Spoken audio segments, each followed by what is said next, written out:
I am wildly impressed at your reflexes right now, Melody. Thank you. The fact that you did not just blow my eardrums out with that sneeze and successfully hit the mute button. Wow. It came out of nowhere. Y'all, Melody's a fucking wizard. I'm Melody Carlisle. And I'm Sabrina Bradley. And this is Heaving Bosoms.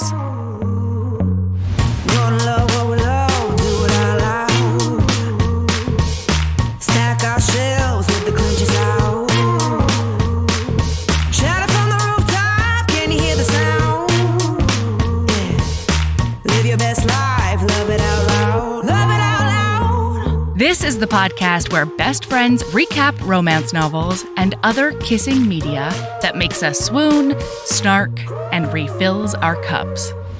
Whether you've read the book or are coming in blind, we'll lay bare every delicious scene and revel in the tropes and subgenres that make romance amazing.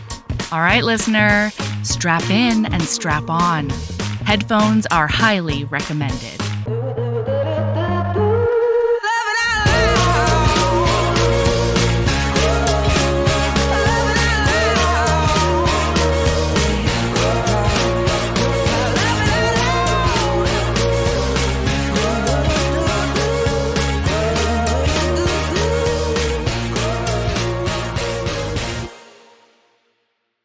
Oh, hey. Well, hello there. It got sultry for a minute. Yeah, we were like 5 and 6. Ooh. How very Here's the Chicago of us. It's true. It's true. Pop. Okay. Swish. So I have sort of popped my head up out of a Theodora Taylor hole. I'm impressed that you are still in the Theodora Taylor hole. She's got me. She's got me. How many of her books have you read now? I don't know, 18? Okay. Something Yep. like that. And Clementine Dove is a narrator she uses a lot, and she's incredible.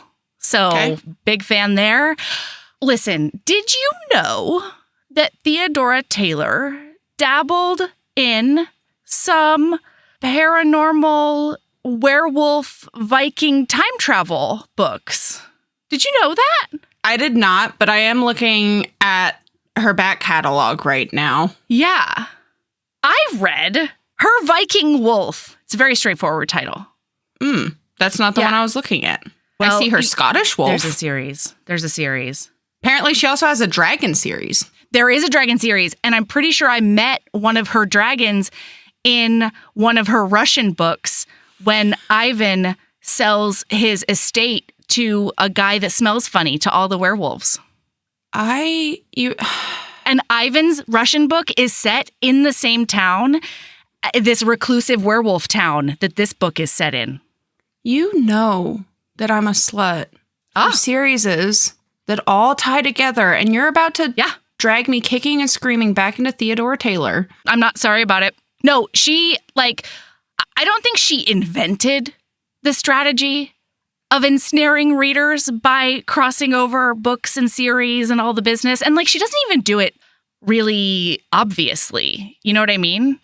Or at least I didn't think so at first until I started looking for the signs and watching for the Easter eggs. But yeah, she has definitely mastered that strategy. Katie talks about that too. Katie Robert talks about that quite a bit. Being tie it all together. Yeah, make it all tie together. Then you're sucked your read in. through then goes through all of your series. Yeah. I've also experienced that with Regine Abel and stuff like that. Yes. They're just so good at multiple series, and then you have to read them together, but also separately. It's convoluted. Right now, I am looking at Theodora Taylor's back catalog, and it is convoluted as fuck. Because usually you're like, oh, this is the first book that they ever wrote. And then you can just kind of go from there. And there are so many books here, and that is not possible to do here. Period. Oh, yeah. Nope, she's doing it. She's out here just doing it. Okay, this book is set in now times at first, and then a werewolf accidentally gets shot through an Outlander-style portal into the future. Oh. He's a Viking one. He's a Viking king, I'll tell you. He's a king, okay? And this lady is just trying to live her regular life. She's engaged to a billionaire that has been her best friend since childhood, but she's not actually in love with. And they can't figure out why their relationship hasn't kicked off her heat. No. Her heat. This is Omegas? No, it's werewolves, period, the end. Okay. It's just a heat. She's a lady wolf, and she's going into heat. Okay. If she feels sexy about somebody, and apparently nobody realizes that she feels no sexy feelings about this billionaire boy. I mean, like, that's fair. Yeah, right? So she meets this... Just because he's got billions of dollars doesn't mean you have to feel sexy for him. Yeah, you know? Yeah, absolutely. Especially when they're your childhood best friend. No, and like, boy, does he get a book? I think so, yeah. Okay. And if I have my druthers, it's with a sister of another thing that is mentioned who's an academic. And they hate each other really hard. And it's enemies to lovers. I love an enemies to lovers. Yeah, I got to read that one next, but it's not on my hoopla, so I had to take a pause. Where are you going to get it if it's not on your hoopla? I mean, I'll get it on Audible, maybe. I'll use a credit, I guess. But, well, I had to actually take a pause because I ran out of my allowed titles. I maxed out the amount of borrows that a hoopla will allow. I didn't know. Okay. I still am in the land of hoopla lists. I didn't know there was a limit. I think your library sets the limit because of the way that, people are paid or whatever. Anyway, she gets kicked right in the face with a Viking heat. And then she gets exiled and she tries to run away. But then this guy tricks her into time traveling back with him to the past. Oh, God. He tricks her? How does he even know how to get back? Well, it's part of the spell. They have to say a Viking phrase together.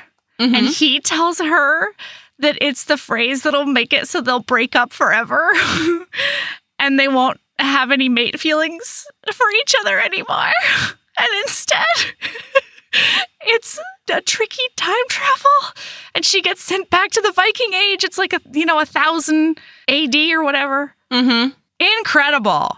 And it only works because she's like a homesteader kind of person who really likes... she's like, hey, she's okay with that. She really wants that kind of lifestyle. Yeah. Well, you're stuck in that hole. Meanwhile, I've read 8 aliens in the last 2.5 days. Really? On top of reading book for today. On top of recording twice. It's the ones that I mentioned the last time we recorded, and I just didn't stop. I read 4 books yesterday. Oh my God, Sabrina, I'm so happy for you. On top of everything else that I had to do to make the rest of my life work, Incredible. So incredible. But I just couldn't put them down. Which alien series is this? It's the Alien Abduction series by Honey Phillips, and there's 20 of them, and all of them are... There's 20 of them? There's gonna be 26 of them because every book starts with the next letter in the alphabet. Right now I'm on Izzy and the Ice Beast. And he's basically a Yeti. Yeah. Well, okay. So this is one of those instances where I read the first book. I think I mentioned this the last time we recorded. Yeah. I read the first book and it didn't vibe. And then for whatever reason, I picked up the next book. And these are to be clear, these are horny alien books. And I don't know. Excellent. I don't know how she did it. The third book in the series is called Cam and the Conqueror.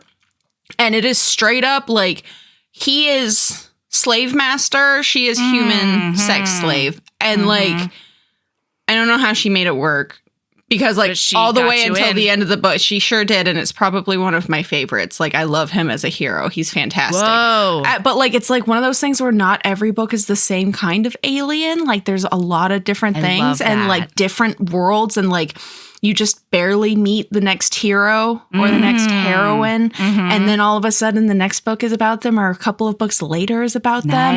And it's I'm playing a guessing game of whose book is next, Ooh, yeah. Yeah. That's a fun game too. Well, so like this one was Izzy and the Ice Beast. And I was like, well, obviously it's that Yeti person that we met last book. It's got to be the next one. But then the next one is Joan and the Juggernaut. And I have no idea. Wow. I'm also very curious. I'm actually looking right now because I'm curious what the Q name is. It's got to be either Quinn or Quincy, right? Like, that's a good guess. Quinn. It's Quinn and the Queller. Whatever the fuck a Queller is. Don't know Somebody what that is. Quells, you know? I guess. I don't know. I can't stop, Melody. And honestly, it took everything in me. Such a fun premise. It took everything in me to be here today. You know? I hear that.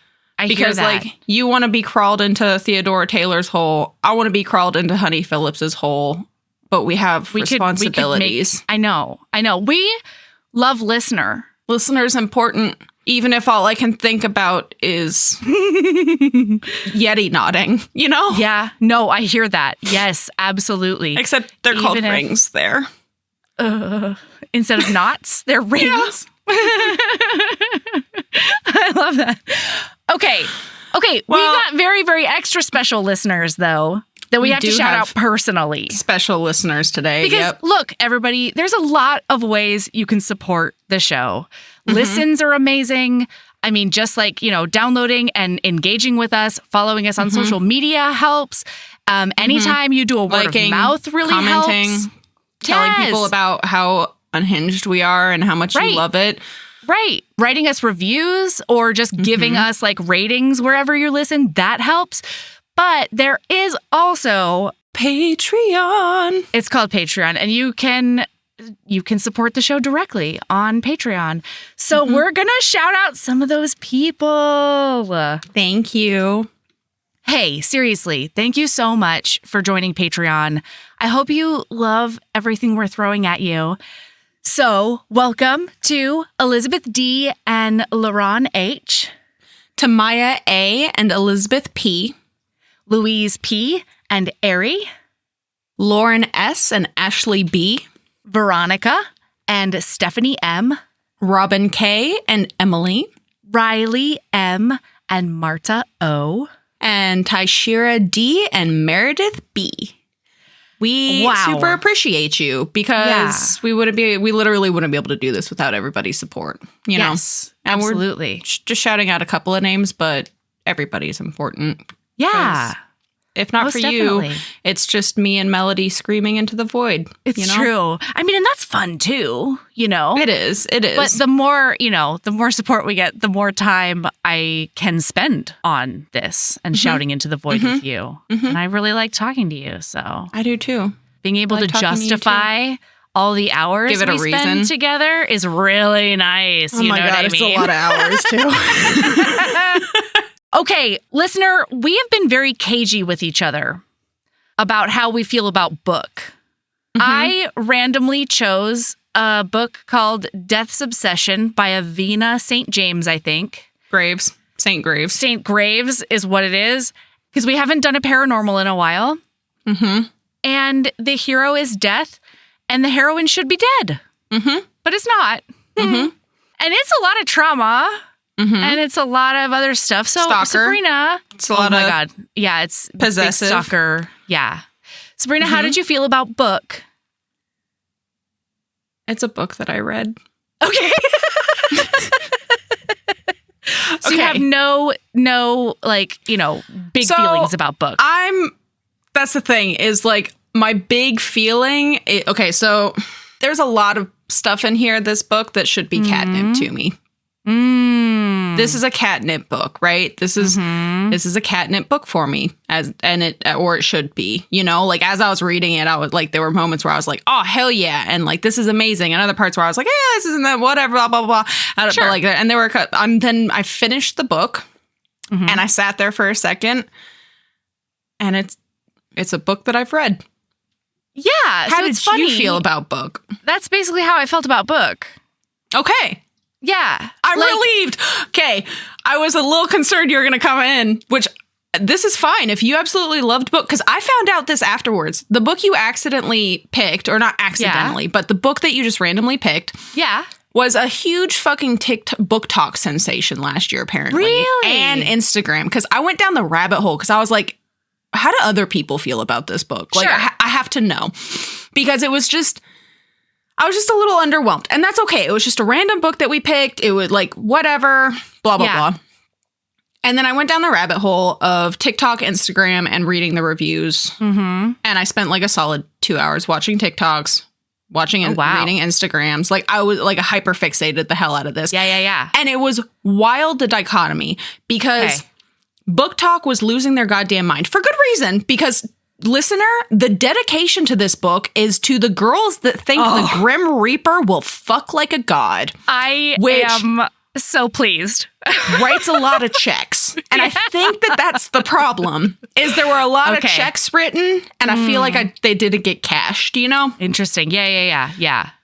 But like, it blew my mind. And this is one of those moments where I realized that Book Talk recommendations, I just don't think Book Talk recommendations are like, it's going to be a hit or it's going to be a miss. Because Book Talk recommendations, they're either they really work for me, or I just am like, why is this so crazy popular? Sure. Yeah. That makes sense. And like, almost everything I saw was people freaking out about the dedication and talking about like 5 out of 5 spice and like all of these things. And I was like, this isn't I guess my smut meter is just broken, because this is not smut meters. Well, like, spoiler, listener, but okay, so like his soul comes out and they DP her. And they do a big DP on her. Yeah.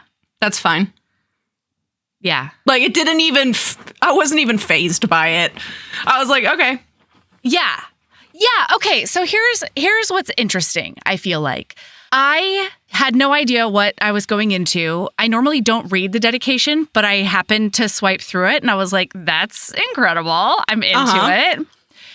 And this book gave me a lot of vibes that I like and have loved in the past, right? Mm-hmm. So like, this book gives me big, what is it? Sleep With Me by R.M. Virtues. Mm-hmm.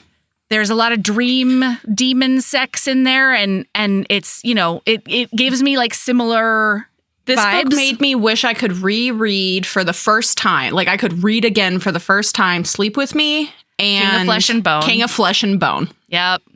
Yeah. There was another one too that I'm blanking on right now, but yeah, it gave me a lot of those vibes that I was like, oh yeah, like I'm really, really into it. And I enjoyed the book. I read it twice. Yeah. I had a great time. How? But we it's decided not on this book less than 48 hours ago, Melanie. How did you already read it twice? I did a lot of gardening today, and it has an audiobook. So, boy, okay. Yeah, it was awesome. I had the best day today. You blow my mind, Melody.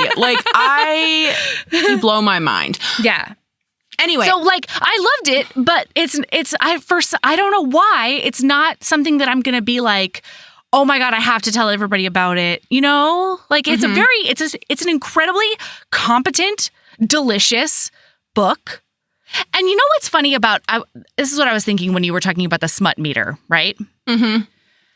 I feel like sometimes people get confused between like a Smut Meter and like a butterflies meter. Does that make sense? I feel like a smut meter is like, what are the physical things that happen and are described, and what level of detail are they described in? Okay. I can have zero feelings about the smut and still give it a 4 chili pepper smut meter. You know what I mean? But there's like the romance and and like the butterflies, and like if the smut gives me like, you know, is like really inspiring, or like I can't stop thinking about, or whatever, I feel like that's different from a smut meter. Does that make sense? I could see that. Yeah. Yeah. Because like I would give this book a 4 or a 5 chili pepper, right? Really? But, I mean, there's a DP for the general population. I guess that's what I'm saying is like mine's broken. Like a DP is not 5. Like the DP isn't a 5. Like I think that I'm just coming at it DP from a for completely me is like a 3.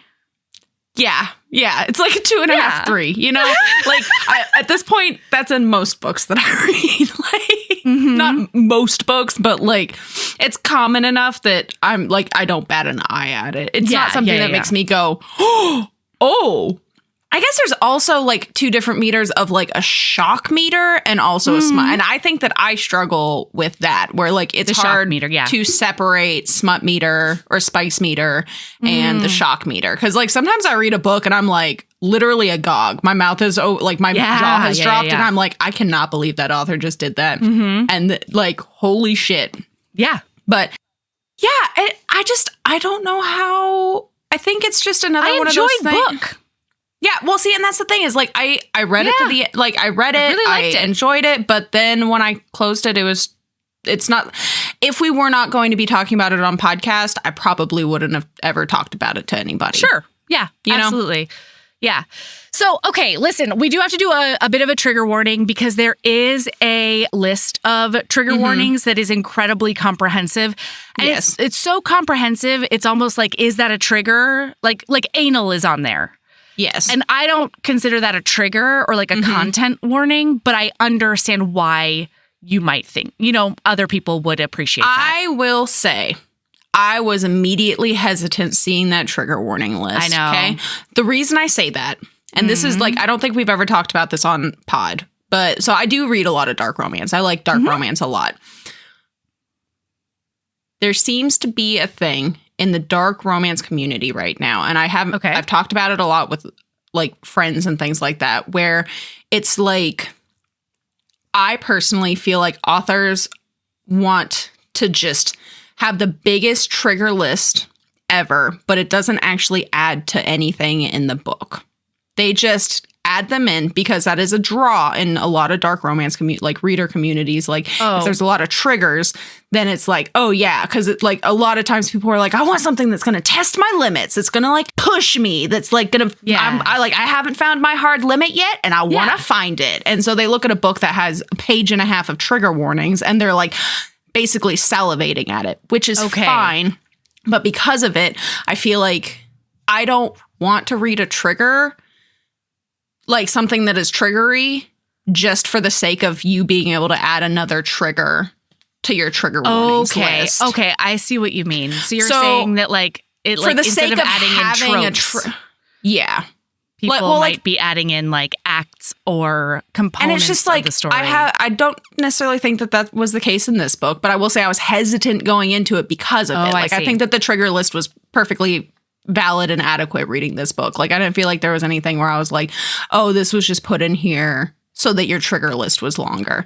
Interesting. I had never thought about that, but that's, I see. Well, so like I'm in a couple of dark romance communities on, like Facebook and Reddit and things like that. And so like, I just can't tell you how many times people are like, I just want the craziest trigger list book you can possibly find. And it's like, yeah, but does it add to the book, Right. Is it functional? Does it do something? Is it necessary or is it just in here to be shocking? Like, is it just for shock value? And that's the same thing. I have the same issue with like, I was just talking about the shock meter, where there are sometimes where I read something that make me go, what the fuck? I've never seen that in a book before. And it's like, but was it necessary? Like sometimes it's not particularly well written. Sometimes it's not impactful. Sometimes it's literally just, 2 pages of description so that it's in there. And that's sort of what I was trying to get at with the smut versus like butterflies, right? Because in one book, a wrist touch has made me be like, yes.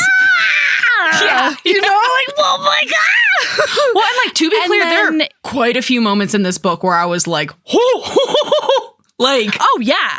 Yes. Absolutely. Absolutely.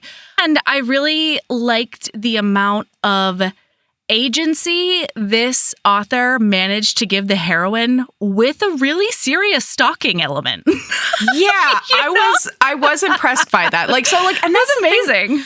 That's the thing that I'm not sure what it is. Like I said, it might just be our mood.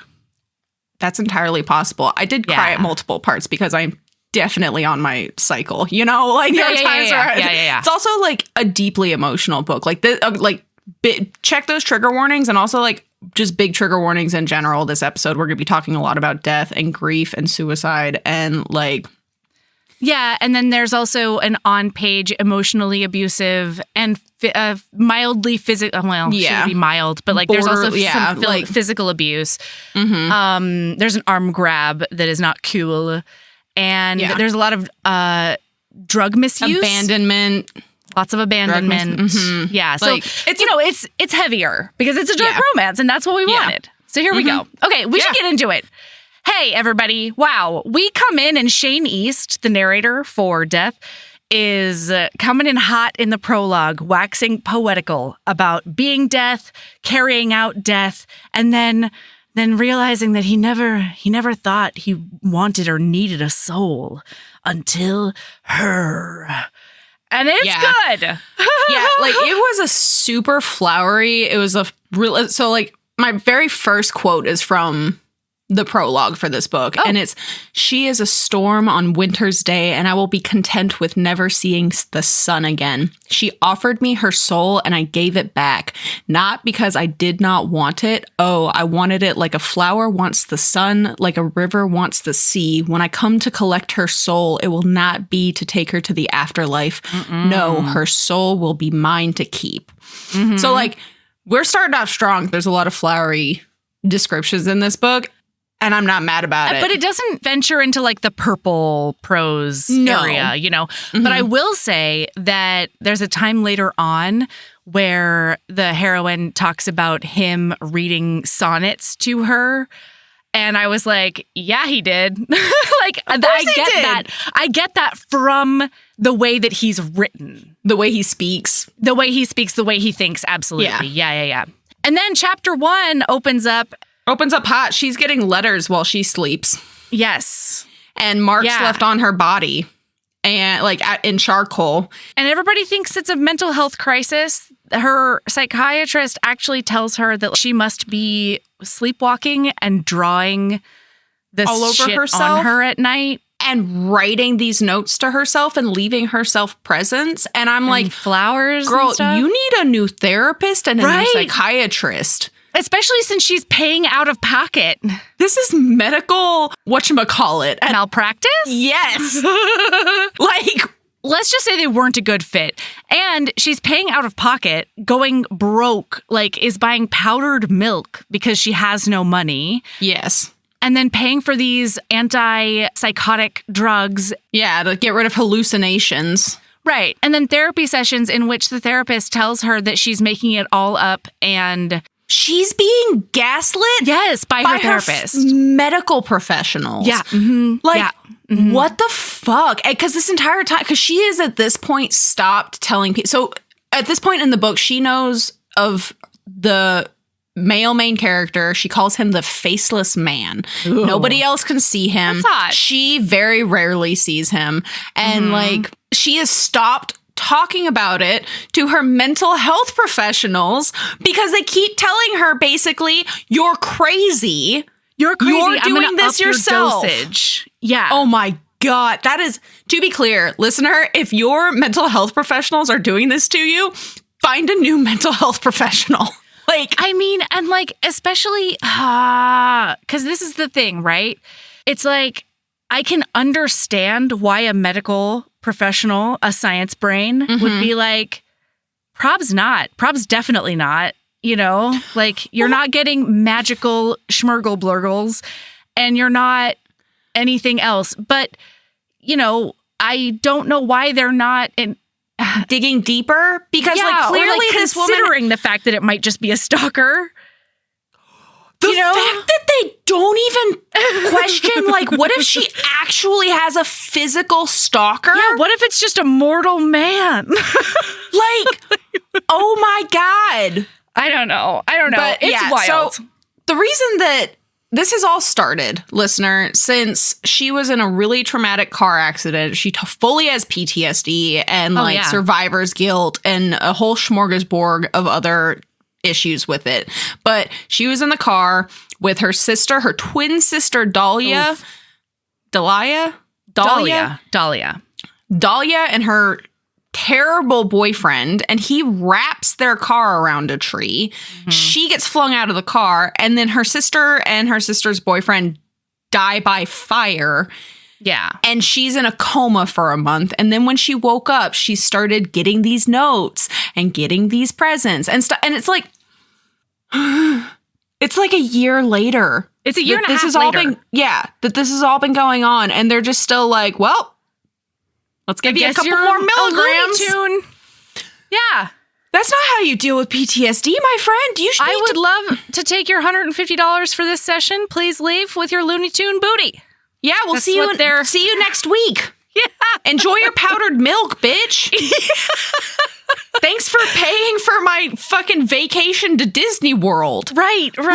It's like that. Yeah. Oh my God. So she also has this terrible boyfriend who wasn't terrible before the crash, allegedly. I don't know that I believe that because she's not a very reliable narrator. She is not a reliable narrator. She talks about how he was beautiful and wonderful and perfect and they were so good together before the accident. And I'm like, so. Or are you like, are the rose-colored glasses just taken off because you almost died? Or is it so bad that like you can't actually contemplate how low your standards have always been? You know what I mean? Like, fucked up, but you're not wrong. This poor woman.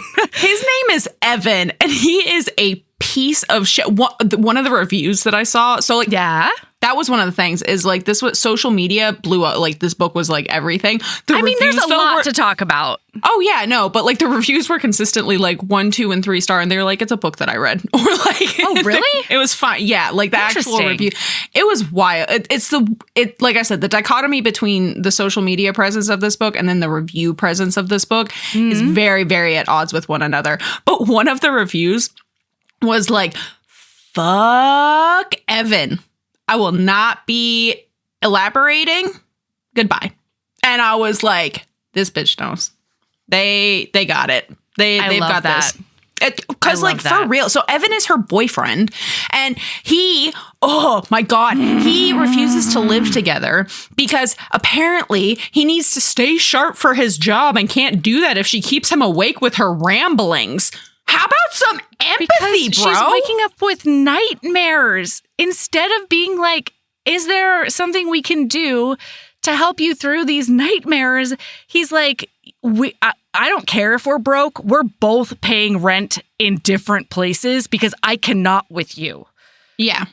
Like that's not very supportive. Not only that, but he also constantly treats her like a burden. And yes. And what is not quite said out loud is that the main reason I think that they're broke is because he has like a heroin problem or something. He has built up a new drug habit. I'm 100% certain that's why he lost the well-paying job that he had. Yeah, it might be pills, or something, but like whatever, he has a significant, like he snaps at her the very first chapter and then he says, oh, I'm so sorry. That's when he grabs her arm and then he says, oh, I'm so sorry. You know how I am before I get my first hit.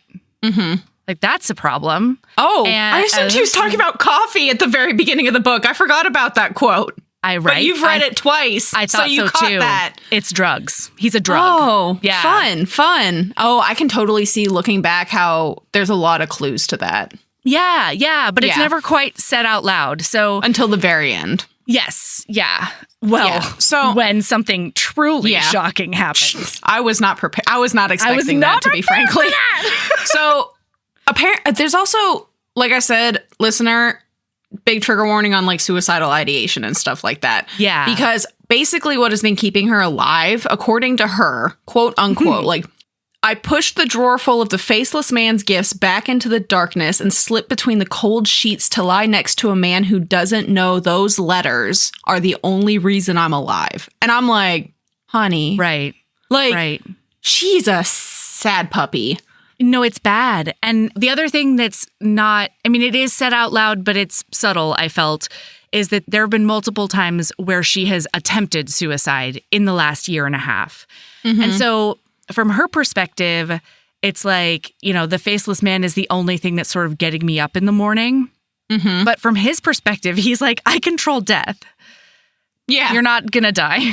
Yeah, exactly. Good try. Well, and she makes at one point, I think I have a highlight somewhere in there, but she's like, I keep trying to die and death has abandoned me too.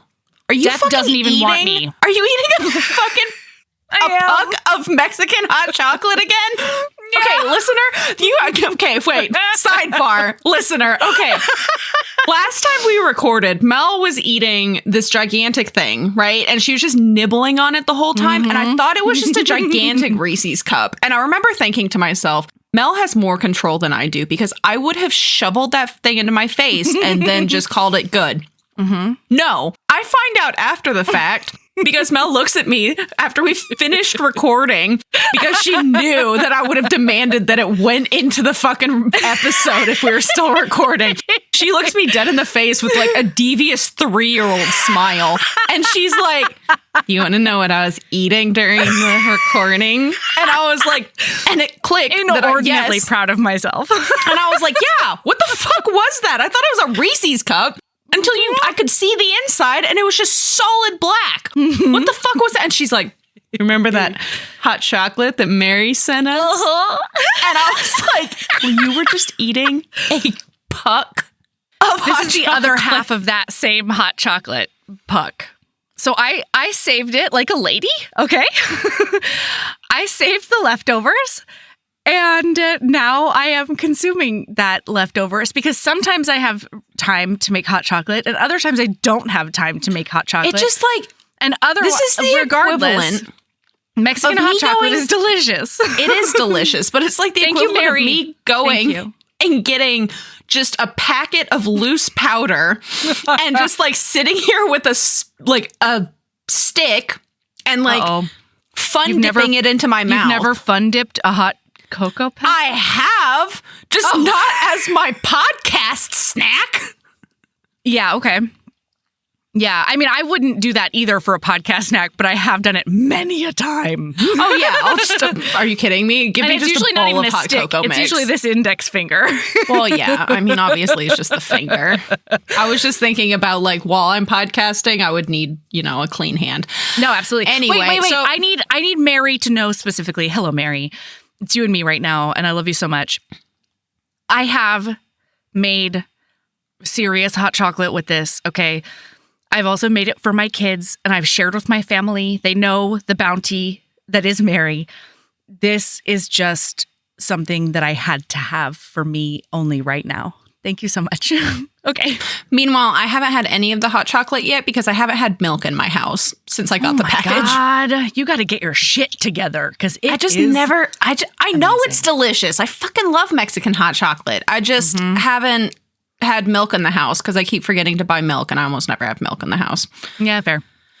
Anyway, so she is getting ready for work and she is taking a shower and then she sees through the shower curtain a shape of a man, but Evan has like already left for work.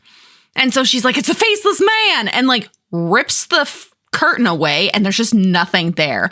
And this is definitely the first time where we're like, oh, this is definitely paranormal. It's for sure yeah. Well, I mean, absolutely. We knew that from the prologue, but no, but I know what you mean. Yeah, this is the first time that we're like, wait a second.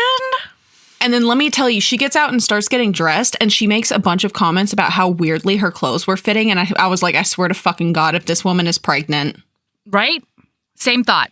Okay, I also have a question. Okay, listener, so I'm so sorry. There's going to be I have so many questions about this book. And so there's going to end up being so many mini spoilers. Mm-hmm. She comments on how the clothes are fitting her weirdly, right? Yeah. Mm-hmm. Turns out, we find out later that her faceless man has been secretly swapping out her items for items of higher quality. Right. Which, like, I can't imagine. I would notice immediately because every single pair of pants I own are $13 pair of pants from Walmart. And I'd be like, what the fuck is this Old Navy bullshit? Give me my Walmart jeggings back. Yeah. But I hear that. Why does they not fit? So I think it's twofold. One of the reasons is that they just fit a little bit differently because they are higher quality. And I don't think they're as stretched out as the original pair that's like however many years old. But the other thing is that the zipper on the original pants would snag. And so I think just like the act of zipping them up is different. And that would also make it feel like it's one of those things where you don't necessarily notice that something has changed, but you can tell something's off. Exactly. Okay, exactly. that makes sense. So he's been swapping out like more waterproof leather boots for her shitty leather boots, and like a warmer coat jacket for her shitty coat. Which like swoon. Okay, I mean, the faceless man is swoony as fuck, and where do I get one? I don't want to have to almost die in a fiery car crash to get one, but like, I want a faceless man. I love a man who problem solves and shops for me. I hate shopping. This is why I'm saying like there's so much catnip in this book for me. Dress me, daddy. Feed me, dress me, take care of all my problems. Like, hydrate me. Yes, exactly. Oh my God. But anyway, so now her shithead boyfriend, Evan, and that's the only way, I will not ever describe him once in this episode without some sort of adjective about how terrible he is, okay? I mean, yeah, I just don't understand why they're still together. I don't understand why he's still with, like, I can understand how while her she's getting feeling beholden to him. Yes, I can understand why she is still with him.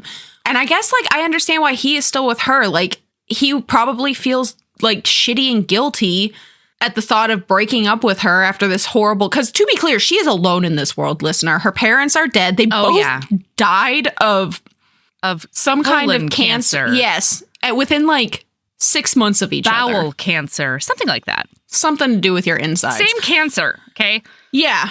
And so she's alone in this world. All she had left was her twin sister, and now she's gone now too. Now it's zero people. Well, so this morning, he hasn't left for work because this is the morning that this motherfucker grabs her by the arm hard enough to bruise her after giving her a bunch of shit about using her money to go see her psychologist and get more medication. Mm-hmm. And then she's like, what the fuck? You're hurting me, dude. Right.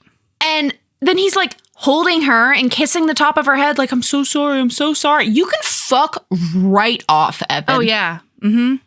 Yep. You can go kick rocks hard without shoes on. Yeah. Oh, God. Yeah.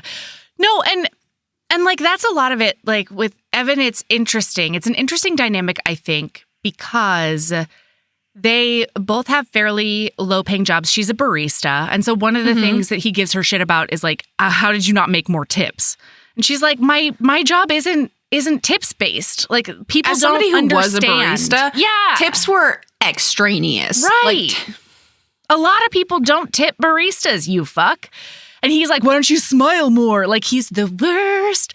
Mm-hmm. But then he's like, well, they're cutting my hours. And so even though they live separately, I'm wondering if this is a recent development. Their finances are tied? Their finances are joined. Or and like maybe he asks her to send him money regularly? Yeah, he says, can you transfer money? We are out of green. And it's like, God. No, I feel like you are. It's you. Fuckface McGee is literally the worst. Yeah. Like, and all he wants is his next fix. Like, that's a big problem. Yeah.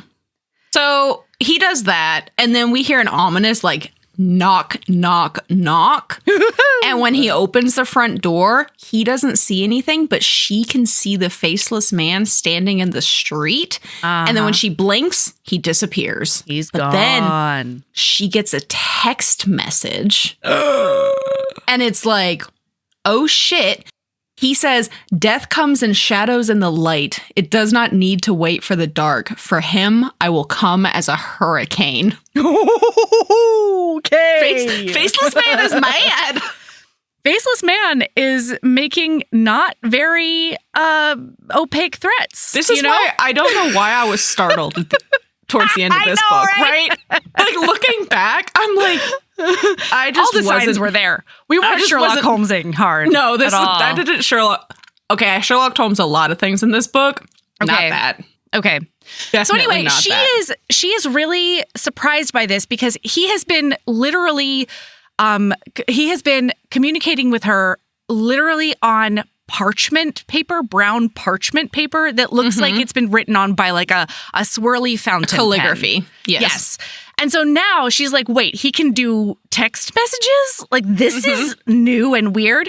But she realizes that she can talk back to him. And so she's like, who are you? And he's like, you know me as well as I know you. And she's like, I don't know what the fuck that means. That doesn't mean anything to me.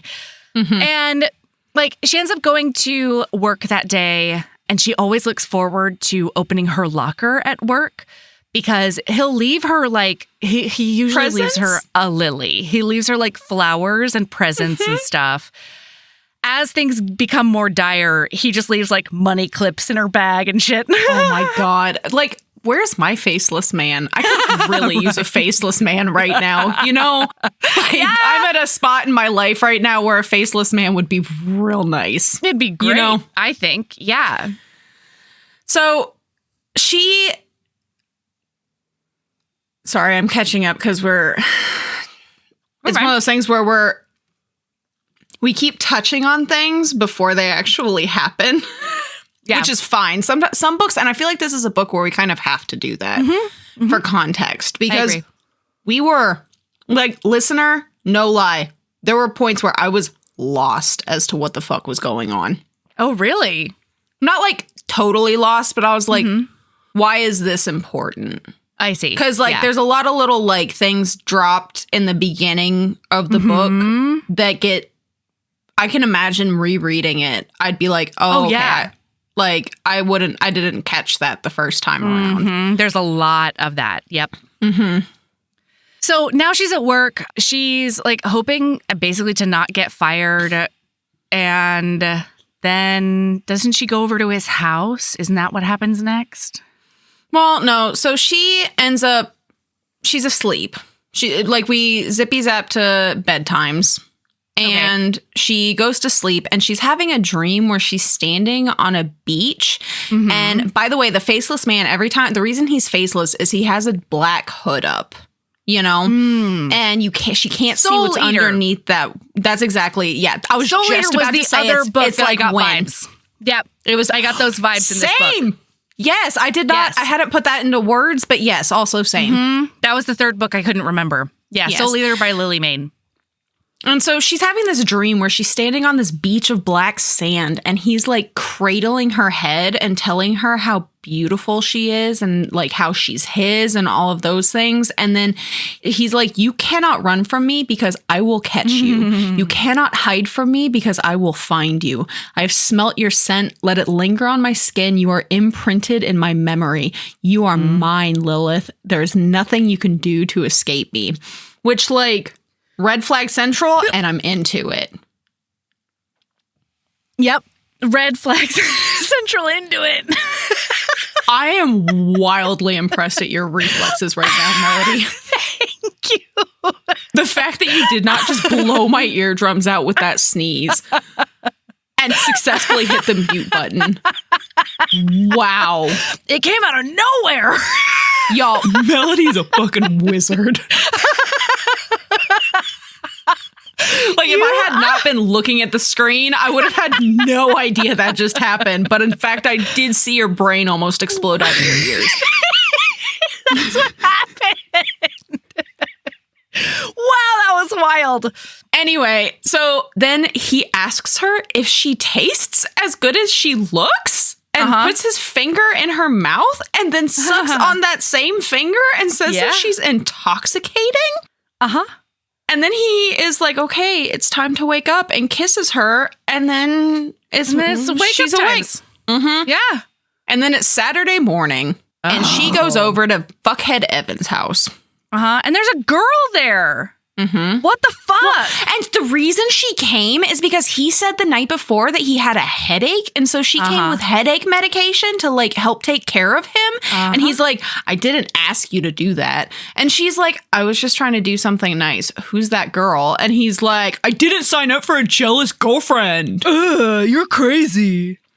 Oh my God. What are you talking about? And then there's a knock, knock, knock coming from underneath the house, and she can see the faceless man standing behind Evan. Okay. So basically, what I didn't understand in the first read through, which I now looking back is ridiculous, is that every single time Evan does something really shitty, Death is there to be like, knock, knock, knock. I'm right fucking here. I can see everything that you're doing.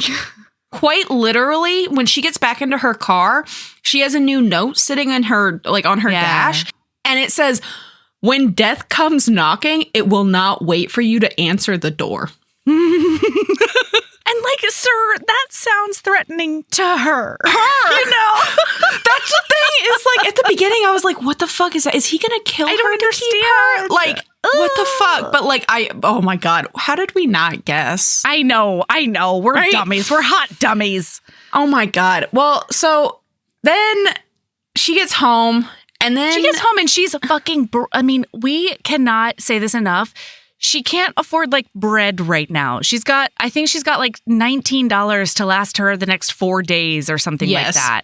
Mm-hmm. And when she gets home, she smells lasagna and she's like, I'm truly going mad now. Like this is the hallucination I believe is me being insane because I haven't eaten lasagna since like before the crash and it's my favorite food.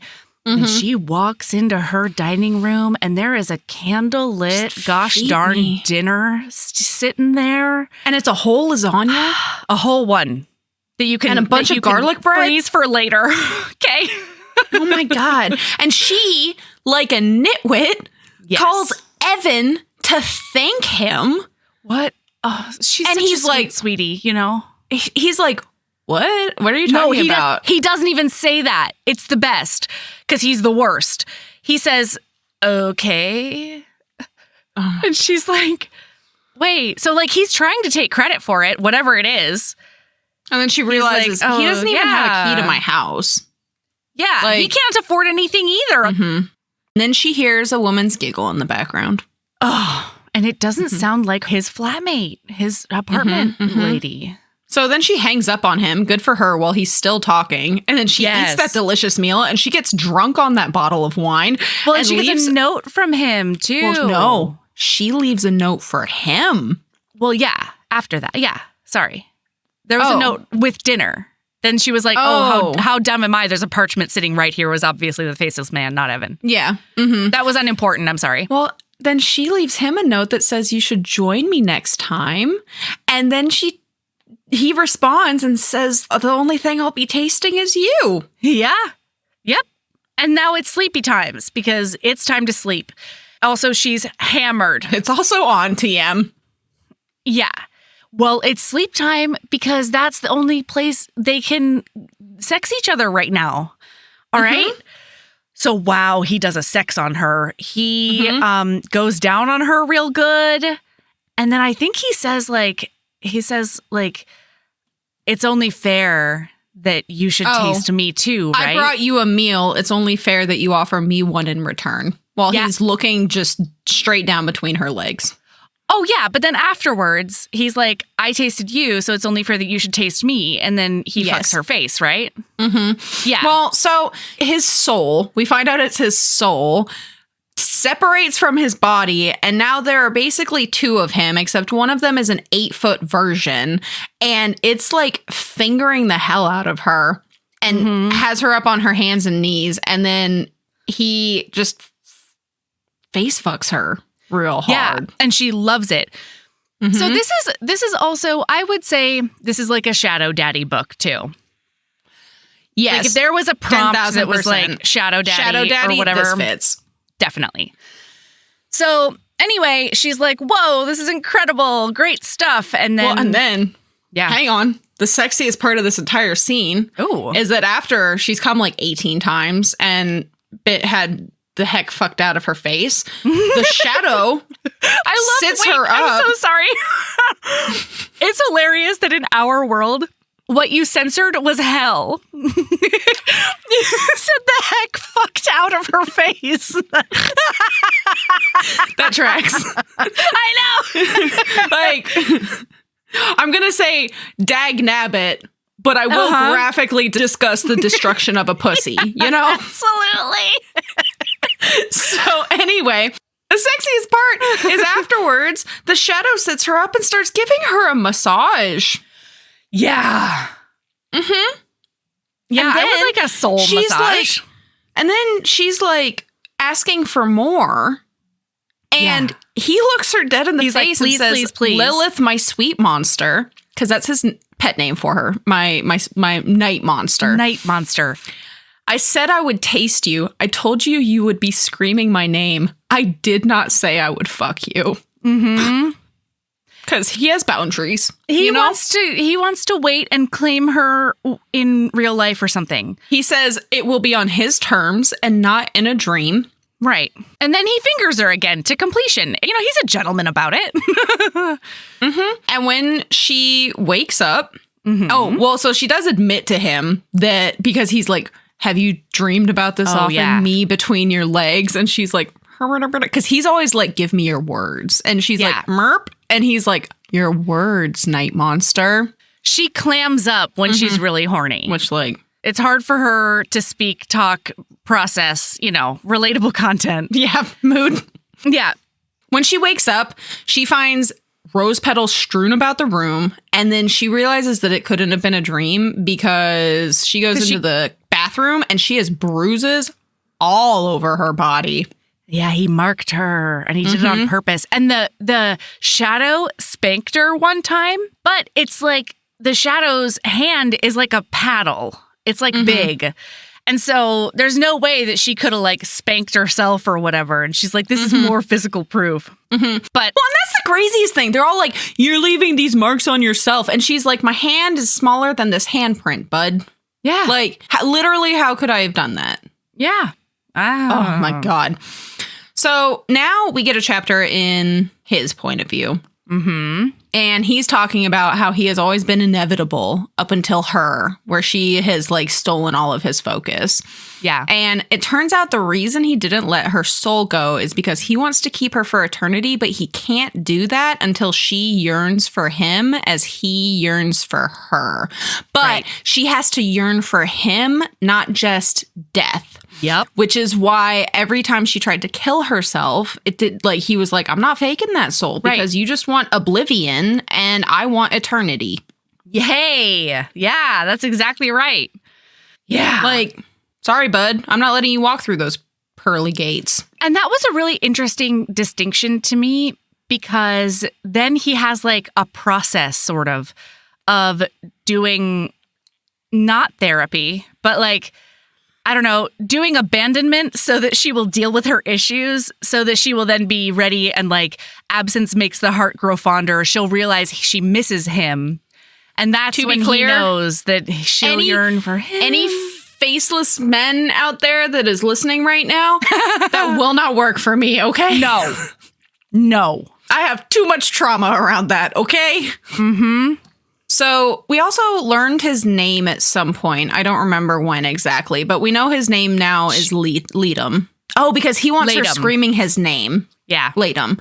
When they were doing their horny times. And he's like, she's like, what's your name? What are you? And straight up the minute she said that, I was like, I'm old. What are you?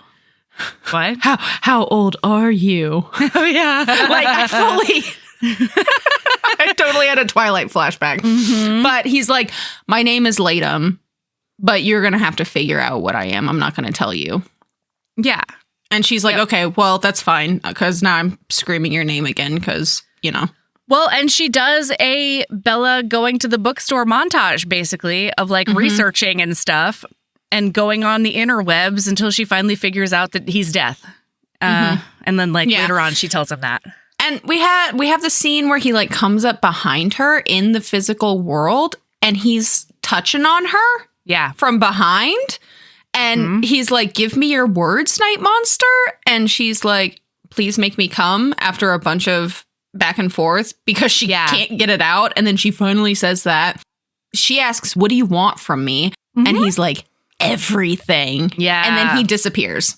And then she's like, well, fuck. And she takes another anti-hallucinatory pill. Yes. Because that's what she does every time she sees him is takes a pill. And I asked you very specifically for an orgasm. Yeah. You must be a hallucination because you didn't have the good sense to give it to me. Yeah. How dare you? How dare you? That you can do physical stuff. Prove it. So then we learn about how, like, when she first started encountering the faceless man, she tried to get rid of her quote-unquote ghost, right? She did all of these things, and we find out that at one point she sages her house, and the next day he leaves her 3 bundles of sage with a note that says, try again, because he's a snarky asshole. Yeah. Also, I want to make sure I'm on the same page as you about this. Okay. He renames her in this book, right? Her name is Lily. It's Lilith. No, it's not. I don't think so. Because she says, he's the only one who calls me that. Lilith is very famously a mythological, like, she-demon or whatever, like very much in his realm of mythology. And she and her twin sisters are both And her sister flowers. is named after a flower. Oh my God. It's Wow. Dahlia and Lily.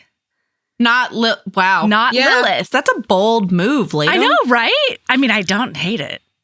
But it is a bold move. That's a bold... Wow. He's just like, new name. Yeah, a name that symbolically... This isn't in like an abuser way. Because I feel like he knows she's having an identity crisis after having lost her twin. Yes. And so he's renaming her outside of Flowerland, right? Mm-hmm. So that she can sort of separate herself from Dahlia and make him more part of her identity, I think. That's what I got from it, but I don't know. I mean, it tracks. Anyway, yeah.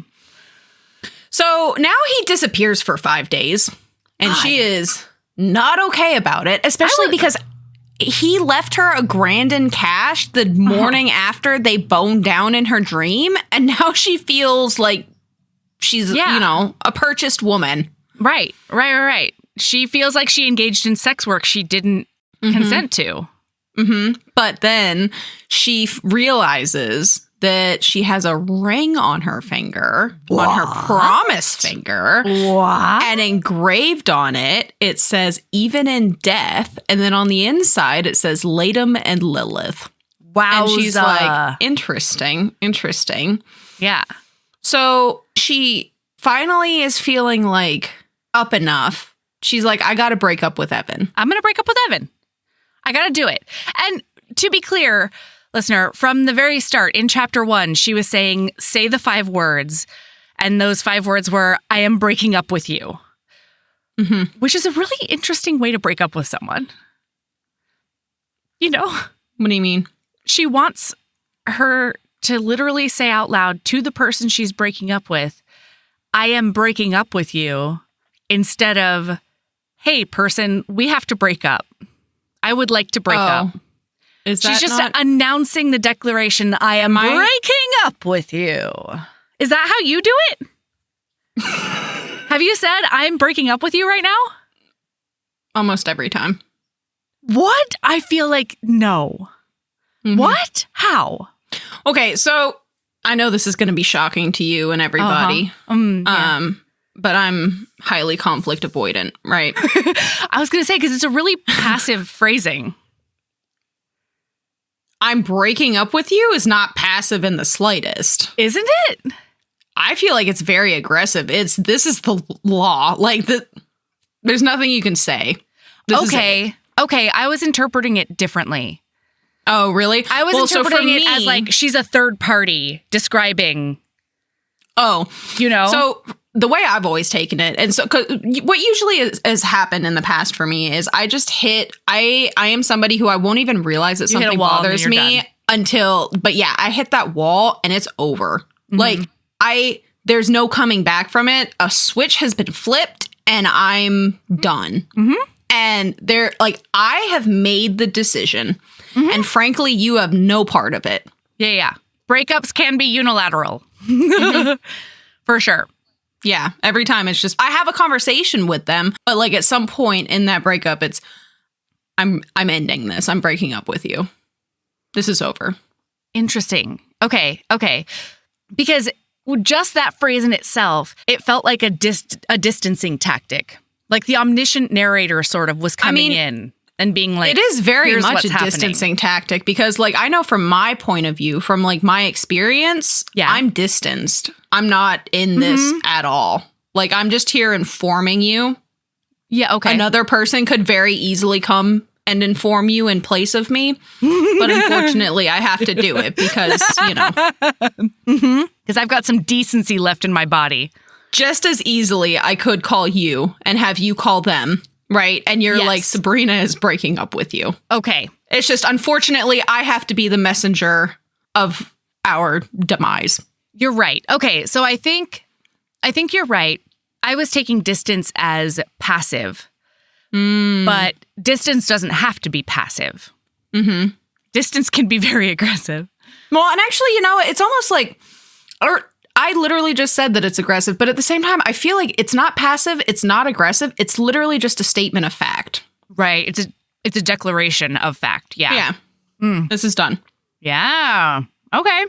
Anyway, she goes there to break up with him. Evan, I'm breaking up with you, she's going to say. But he's been napping all afternoon, his roommate says. So she goes in there, and that boy is cold. That boy is super dead. Blue lips. He is done. That boy has apparently overdosed. He also, well, we don't even know that he's overdosed at this point. It says it literally out loud, yeah. Later on, yes, you're right. Yeah. But at this point, he's just dead. And by the way, of note, in that room is the cardigan that we saw that one girl wearing that one time. There's a scrunchie. There's lip gloss all over. Like, it's very clear that this woman spends a lot of time in Evan's room. Just break up. Like, come on. I don't understand cheating. Especially not like this. Yeah. Like, come on. Like, so at his funeral, this girl, like, stands with his family as if she is the capital G girlfriend. First, though. Yeah. She gets a note from Latham before any of the funeral happens, and he says Evan's chest. And he says that even though Evan's soul hadn't been called yet, it was lost the minute he saw Lilith for the first time. Sir, how was I shocked that Latham killed Evan? You know, I don't know, right? Me, or not? Same. No, not killed. No, took. He very specifically did not murder this man. He took his soul. He just separated his soul from his body. Thank you very much. And you know what? No further questions from the court. Yeah, I didn't break your legs. I twisted them. I twisted them. Yes, exactly. This is the version of that. Like, it's semantics, and semantics are important, you know? So then we have all the funeral stuff happen, and she is super conflicted but at the same time, not conflicted at all. Like, she does not feel guilty about Evan being dead. No. She's like, because he's been dead to her for months. Which was okay, I have a question about that. Yeah. That's a hell of a statement. Even I don't when think she said that. She didn't say he's been dead to me. She says, I've grieved him already. And that I understood. Yes. Because I remember there being something in there, though, where she says something about, like, something I don't know, whatever. It doesn't really matter.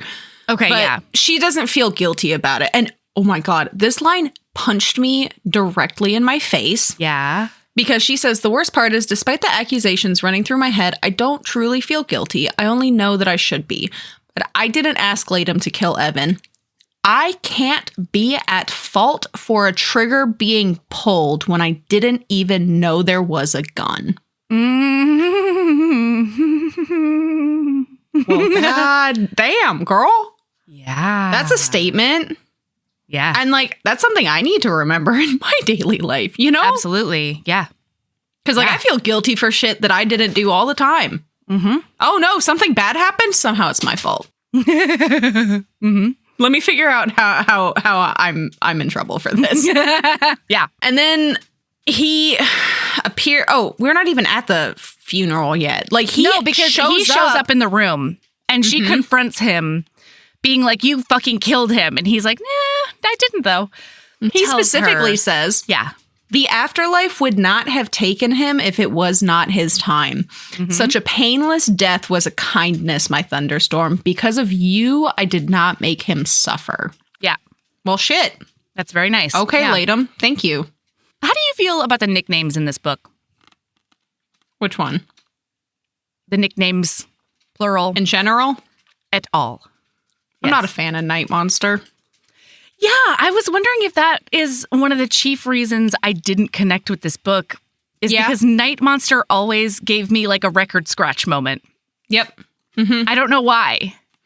I think that that's also part of it. Like, there's a lot of little things in this book that like were record scratch moments. Where like I couldn't ever be like in book. Yeah. Because at a certain point, and I think this is where it lost me, is at a certain point I had so many record scratch moments that I was just waiting in anticipation for the next one. Okay. Because it was about halfway through, like the first couple of chapters, the first 30 to 40%, I was in it. I was in there and I was like, let's fucking do this. And then from there on out, it was just it. Well, and isn't that interesting? Because in Deal with the Demon, Pan calls her Le Monstre, and we loved that. Mm-hmm. And so I don't know why this one didn't work for me, but it really didn't. And I'm wondering if it's because I call one of my kids Monster Friend. So I don't know. Why did Le Monstre not bother you then? I don't know. French? Question mark? I don't know. I think that, like, to go back to that conversation that we had before we even started actually diving into book, it's just, there's so much because like right now, I'm not going to lie to you, Mel. I almost messaged you like and said, I don't want to record on this book, but now I'm enjoying it. Like I was not looking forward to record. I was like, I don't even know what we're going to talk about. What is going to be interesting about this episode? And it's definitely not a lighthearted episode. This isn't a lot of laughter. It's not a lot of swooning. It's a lot of discussion. But also that's I think that's important to talk about how like sometimes it just doesn't click. Yeah, that's true. So anyway, now the funeral happens and then he disappears. Real quick though, just to go back to the nickname thing real quick. Oh yeah. To me, Night Monster felt forced. Yeah, okay. Yeah. But I also didn't get hard. I didn't get the connection. Why Night Monster? Oh, yeah. What make Night Monster? Where Night Monster come from? But Thunderstorm? Oh, that worked hard. If he had called her my Storm the entire book, I'd have been in it to win it. I'd have been. That's exactly it. So she gets back to her car. She's basically in shock for the rest of the day. She somehow has to be the one to tell his family that Evan is dead? Was that crazy to you? Yes. As crazy as it was to me? I mean, maybe because I feel like they've been dating for at least 3 years. Yes. And so at that point, like who else would do it other than like the police? The police? Yeah.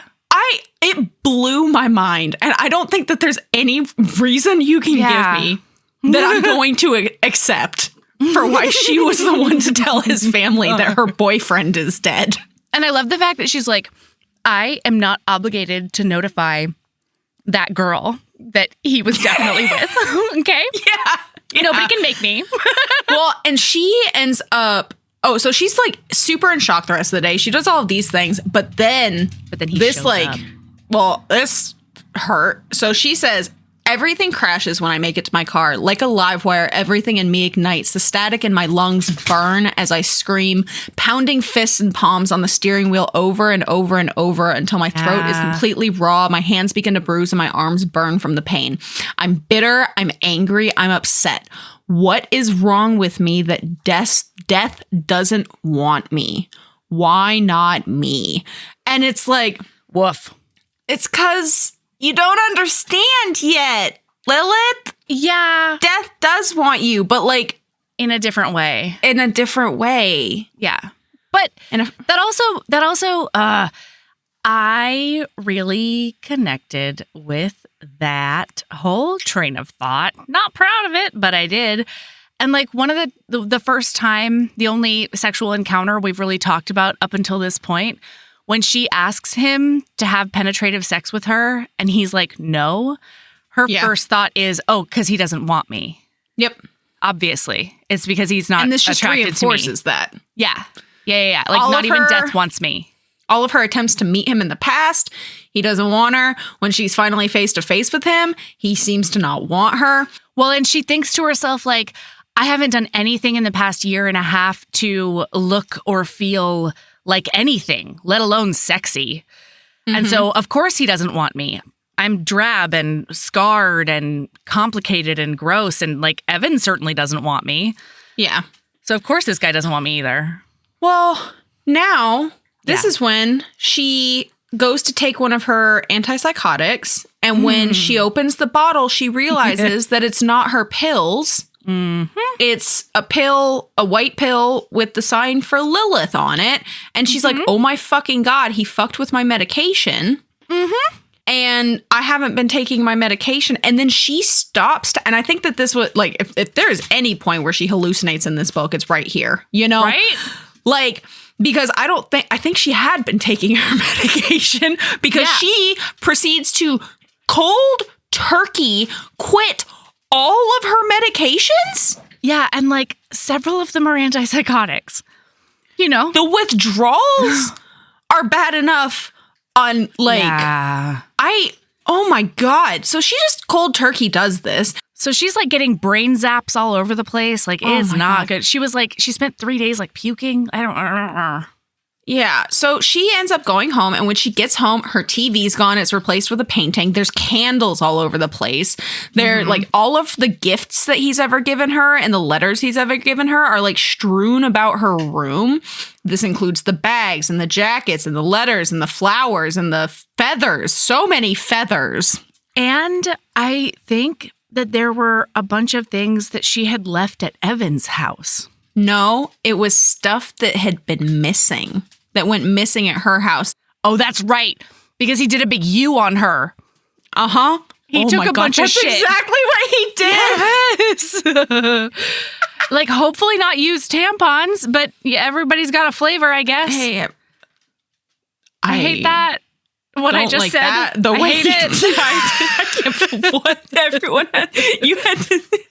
I dislike the order and word choice that happened just now. Yeah, there were a lot of different ways that you could have phrased that, my friend. Yeah. Mm-hmm, but and I what's chose done them. is done. What's done is done. I made my choices. And anyway, so there's just a final letter on the bed that says, "I'm coming for you."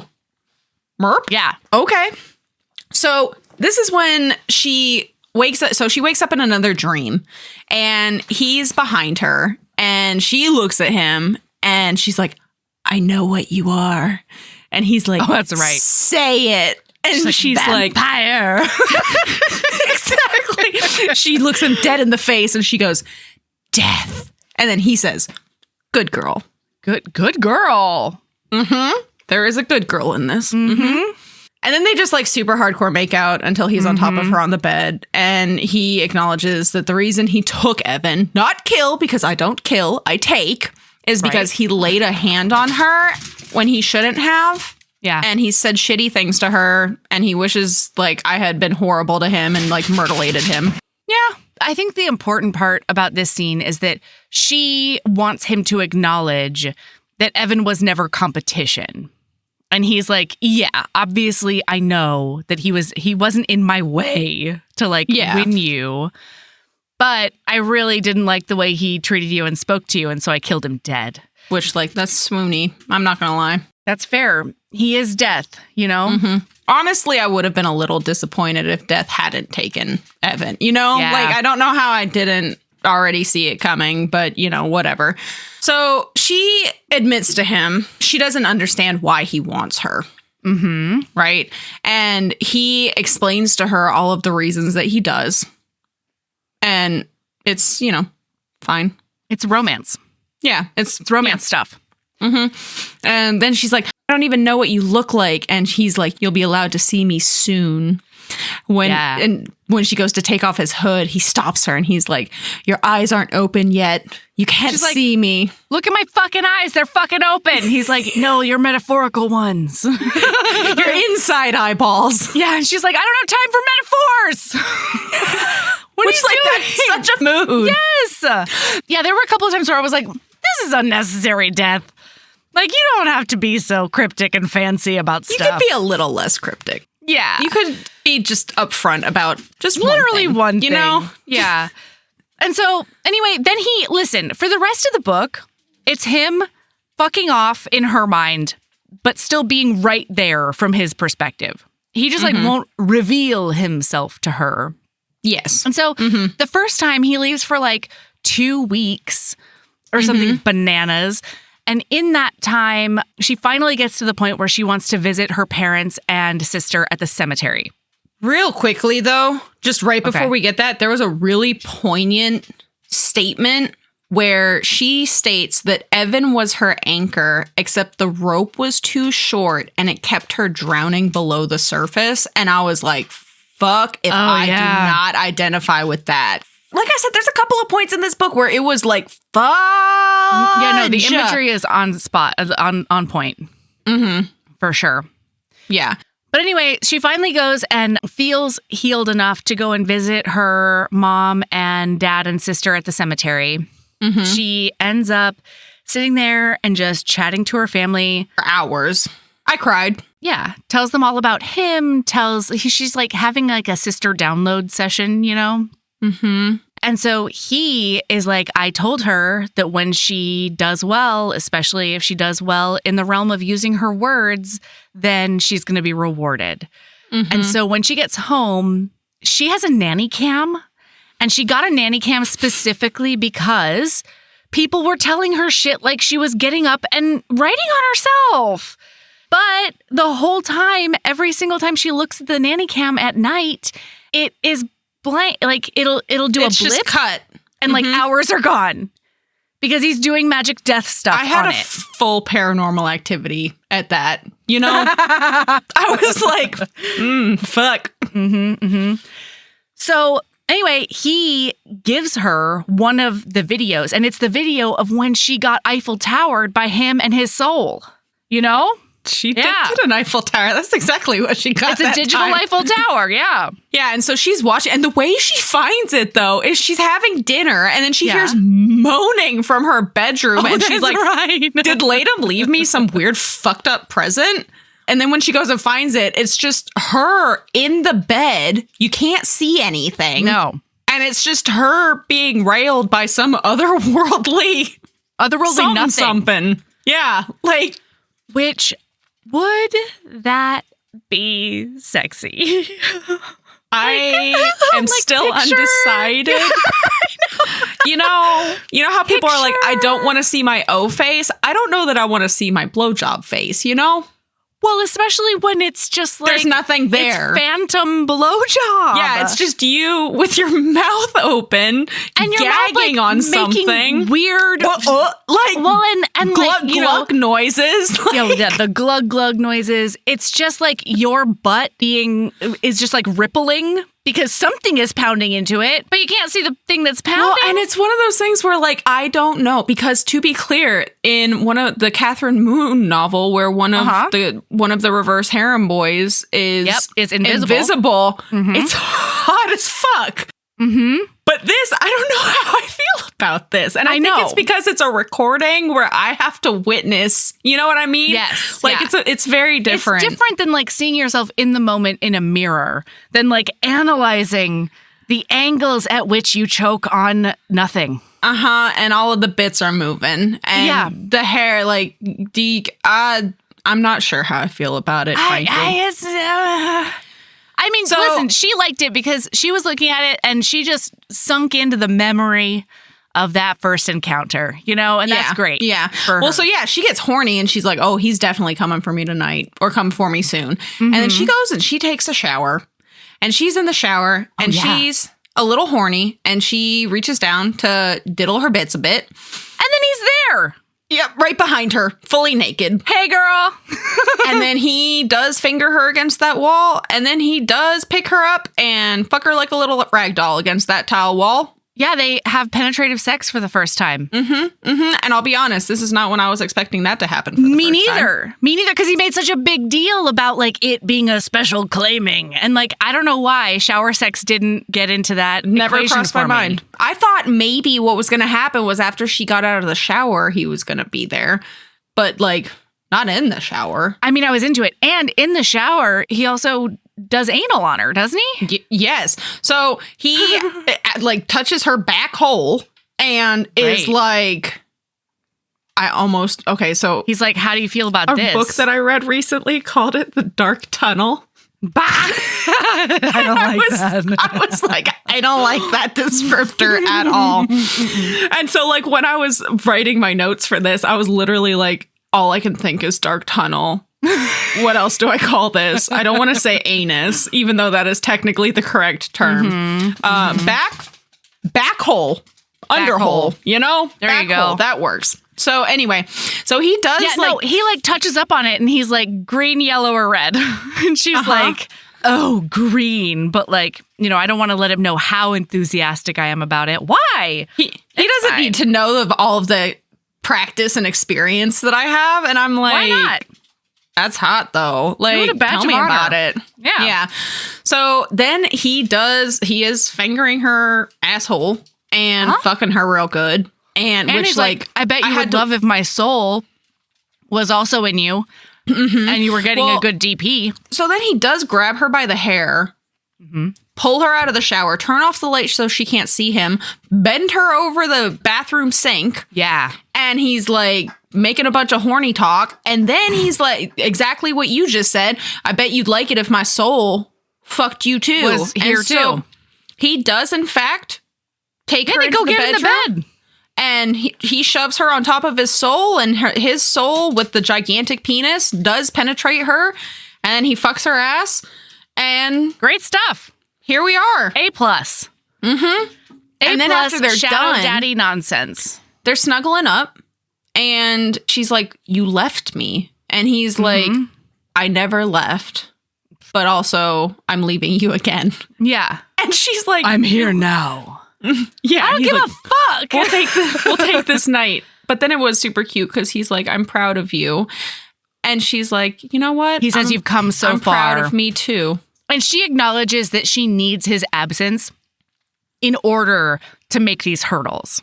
Yo, let's do this toxic shit. You be the one. Don't leave me. You know? Don't leave me. Let's just be fully toxic. Let's all in, friend. You know? That's usually my inclination too. Yeah. I know that this is better, right? Like, as I was reading it, I was like, this is a much better way to handle it. This is good. But also, let's be toxic. No, I didn't like... The thing I chiefly didn't like is that it was a unilateral decision. Yes.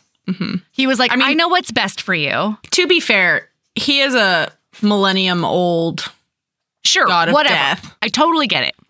But he could have at least told her that's what was happening. And he didn't. He let her worry. And that's the part of it that's like, you're not speeding up her healing by her spending a week and a half being like, will he, won't leave? Did he leave forever? What's happening? Yeah. Why doesn't anybody want me? When she wakes up the next morning, it's not actually the next morning. It's 3 months later. And we find out that she hasn't heard from him. But he's been leaving a lily on her pillow every morning. But he hasn't written her any notes, but he is fixing things. So, like, her car tire gets fixed. He fixes, like, a piece of wood. Her fridge is always full. Up. Yeah, which, like, hey, sexy. Yes. Thank you. Very sexy. And then she keeps on texting him, and it's like a one-way string where she just sort of tells him about his day, or about her day. And then she realizes she goes to open the drawer of all his... So first, she's been this one-sided texting, and then she texts him, invites him to dinner again, no response, all of these things. She's describing what they could have done, like blah, blah, blah, blah, blah. But then she tells him, then we can watch Ghost Rider after dinner, and you can tell me if it's fact or fiction. And then he responds for the first time in 3 months, and he says, fiction. And she's like, I miss you. And he's like, soon. And that's when she goes and finds all of this stuff. But he's finally responding again. And I'm like, why is this the point where you decided you should text her back? You know? Yeah. Why was that it? Ghostwriter, I guess. You don't want that left on parchment, because she does go look into her drawer because she's missing him for the first time in 3 months. And when she opens it, all of the letters are his responses to her text messages. What is that even? You know? Sir. Why? Like, so many of those responses are going to be non sequiturs I have no memory of. You know what I mean? They're going to be. Oh my God, that's so confusing. I'm like, well, especially because, like, are they in order? No, they're fucking rolled up pieces of parchment. It's not like they're like nicely binder clipped in the order of which. Like, what if your answer is just, I don't know. Sure. Do you know how much I would hyperfixate on that? I'm not going to work the next morning. I'm going to be awake all night. I'm doing the puzzle. I'm doing the red strings on the wall. Yeah. Trying to figure out what responses to what. What goes to what? Also, do you know how long it would take me to register that they were responses to the text messages? Agreed. Like, as far as I'm concerned, they're just a bunch of random letters. They're just thoughts. just like apropos of fucking nothing. Oh, God. Then she says, soon isn't soon enough. And he says, okay, if soon isn't soon enough, then meet me. It has to begin where it ends. Starts where it end, you must go to the beginning. Okay, yes. And then she's like, what the fuck does that mean? For good reason. Except the minute I read that, I knew exactly what he was saying. I was like, obviously, you need to go back to the car accident. I had the exact same thought she did, which was the hospital where she was born. Like, really? And they shot the same thing, two types of people in this world. So then she figures out what he means. And it's not the hospital. No. And she's like, okay. Well, she doesn't say okay. She says, she texts back, I'm coming for you. Coming for you. Which, like, what a nice roundup, you know? Yeah, bookend. Yeah. Yeah. And so she gets there and parks the car on the side of the road and has the headlights on that tree. And he's standing there. And she has started to get memories of what he looks, or they're not memories, but she's like, I know for a fact that he looks like he has this dimple in his chin and this scar on his cheek and eyes that have no pupils. They're just white. And like all of these ways of what he looks like.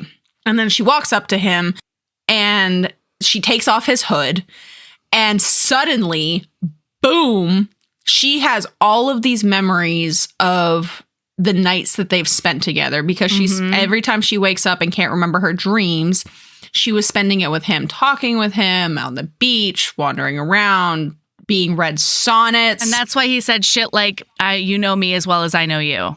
Except no, sir. No. Not well, really. because she doesn't remember any of it. Yeah. But her dream self does remember it. So she's basically like, I don't know. He's very frustrating to me. How did you... Okay, well, let's finish because we're like here at the end. I'm going to be honest with you, Sabrina. I don't know what happened. Okay. Like, I don't know what physically happened at the end of this book.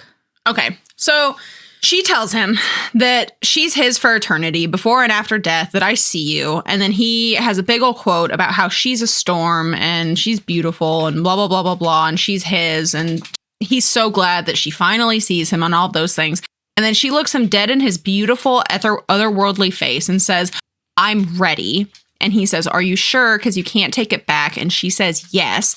And so he lays her on the ground and leans over her and kisses her. She sees her entire life flash before her eyes. And when he helps her stand up, her lifeless body is sitting on the ground because it's her soul that has stood up. And then a car comes around the corner and ends up flipping. And he's like, go ahead. She can feel the pull to the afterlife. She walks up to this car. There's a guy with his spine poking out of the back of his neck, a redhead. And she goes up. She can feel the pull to these gates, but the end. No, wait. So the final Isn't quote. Dahlia there? Or is that later? Dahlia's gone. This is it. Dahlia's gone. We never see Dahlia. We don't see Dahlia again after she started going to the... So that is one thing, listener. So she's been seeing glimpses. She has been hallucinating her dead sister. But that all stops when she starts going to the cemetery. She doesn't see Dahlia again after the cemetery. So is that bonus chapter just their meeting for the first time from his perspective? Have you read that? Yeah. Have you read the bonus stuff? Yeah, it's his perspective, seeing her for the first time. Okay, so my question in this last scene was, is this a brand new car that supposedly just like hit her and that's how she died? Or is this the original crash where her sister and the boyfriend died and she didn't live the next year and a half in reality? So this is a completely stranger. It's a completely different crash. This is just a bystander that gets killed in order for her to get killed? Yes, essentially.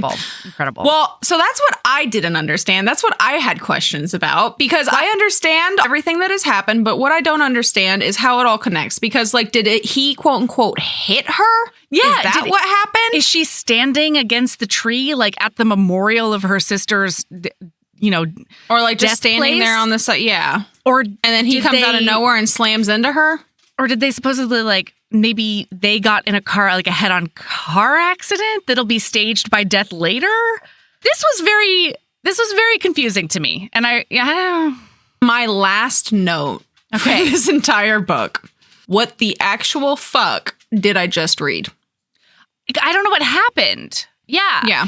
And then the bonus chapter, which because it was an audio.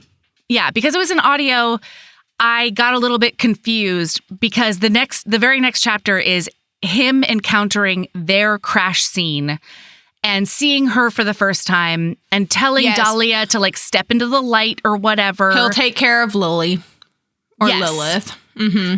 And so because I sort of like maybe conflated those two things while I was listening. So see, my experience of this is I read the book and then I had to go separately download his point of view and the bonus epilogue. Oh, okay.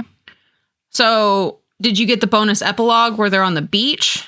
Yeah. And she's like doing death stuff. Yeah. So like the first one is his meeting her for the first time back at the very beginning with the death, with her death, where he's like, I'm not taking that soul because I want that soul for eternity. That's mine. Yeah.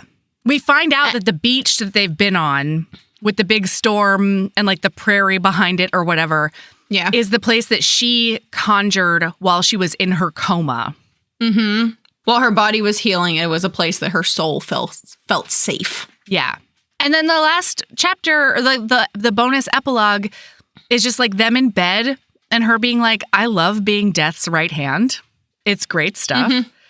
I still want to know everything about all the people that we usher into the afterlife, but I understand why he wants more distance, Mm-hmm. And they're great. They're doing great stuff. They bone down again. It's awesome. Mm-hmm. Goodbye. Yeah. The end. They're together for eternity. And death afterwards, she says. What does that mean? What does that mean? That doesn't mean anything. I was more confused. I was more confused by the end of this book than I was at the beginning, frankly. Yeah. So, I mean, I liked book. That's exactly it. So it's one of those things where I'm not screaming from the rooftops about it. Yeah. It was a book that I read. Yep. I enjoyed it. Mm-hmm. Yeah. All right, Sabrina, what's your lady love? My lady love is sometimes you just got to have a little shrimp boil. For dinner last night, I bought 2 pounds of shrimp and a bunch of andouille sausage. Ooh. And I threw all that shit in the Instant Pot. Yeah, you did. With an onion and garlic and some crab boil. And I let that thing just do its shrimpy thing for like half an hour. Mm-hmm. And then I ate so much that I felt like a tiny puppy that drank too much water. My belly was so full. You were distended. But also it was delicious. I'm probably doing it again sometime this week. I think I'm on a shrimp kick. Nice. I dig it. And so my lady love is sometimes it doesn't have to be a social thing. It could just be you gremlining, reading alien smut. Yes. With gloves on. and just shoving your face full of shrimp. Mm-hmm. Yes, agreed. My lady love is have yourself a good old-fashioned SVU marathon, Boy. Okay. Boy, have I been watching, not even watching. I've had SVU on in the background as I've been doing other stuff.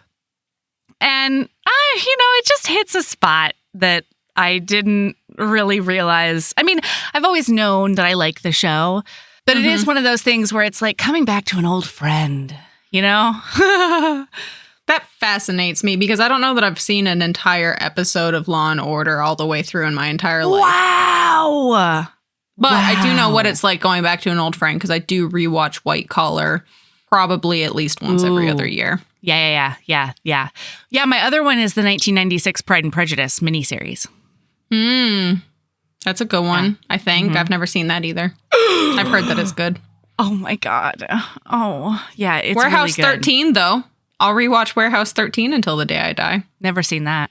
That's okay. You know what? Have yourself your version of a good old-fashioned SVU marathon. Have yourself your version of a good old-fashioned SVU marathon while you gremlin eat 2 pounds of your favorite food.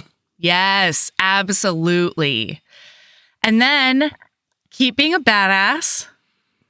And love yourself as much as you love being gaslit by your mental health professionals. Yeah. That's a terrible one. Yeah. That's all I can think about, though. Love yourself as much as you love saying, "Dress me, daddy." Yeah, that's a better one. That's an actual love yourself. Literally the minute we were like, love yourself as much as you love, you know what? Love yourself as much as you love not being gaslit by your medical professionals. That's what it is. Spin on that's the one. You did it. We got there. All right, bye.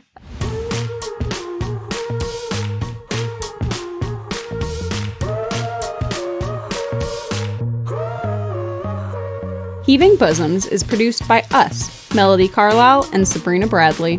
Editing is done by Melody Carlisle. Our theme music is by the incredible singer-songwriter Brittany Fonts, and our art is by ultra-talented author Kate Pryor.